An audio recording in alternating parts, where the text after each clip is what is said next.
మేము ఉన్నప్పుడు అసలు ఏం జరగలేదు, కావాలని ఈ గవర్నమెంట్ తప్పుడు కేసులు పెట్టి మమ్మల్ని ఇరికిస్తుంది, అది ఇదని వైసీపీలు మాట్లాడతారు. దాని మీద మీరేమంటారు? ఏమండి, తప్పు ఇప్పుడు ఆల్రెడీ మీకు వాళ్ళు తెలుసు, వాళ్ళకి ఎన్ని సీట్లు వచ్చినాయి? 11 సీట్లు వచ్చినాయి. ఎందుకు వచ్చినాయి 11 సీట్లు? ఎందుకు వచ్చినాయి? ఆల్రెడీ వాళ్ళంతా దోచేసుకున్నారు.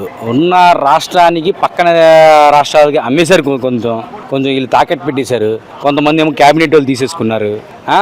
ఎవరికి మధ్య ఏంటంటే ఇంకొంతమంది దానికి సీఎం లెవెల్లో మనుషులందరూ దానికి తాకట్టు పెట్టేశారు. ఇంకొంతమంది ఏమో వాళ్ళు పర్సనల్గా కొంత ఇన్కమ్ ఫ్లో చేసుకున్నారు. ఇంకేం చేస్తారు? రాష్ట్రానికి అప్పులు పాలు చేశారు. అందుకే ఏంటంటే ఎక్కడికి వెళ్ళిందంటారు? మీకు ఆల్రెడీ తెలుసు.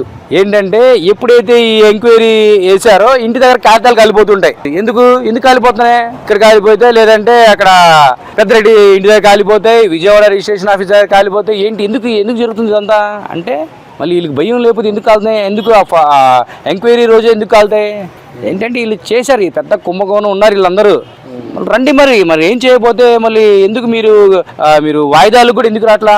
ఎందుకు 31 కేసెస్ మీద, A1 కేసెస్ మీద మీరు పోస్ట్ పోన్ అవుతున్నారు? ఎందుకు? మీరు నేరం చేయలేదు కదా, వచ్చి రండి. ఎందుకు రాట్లా? భయం. ఎక్కడ పట్టుకుంటారని భయం.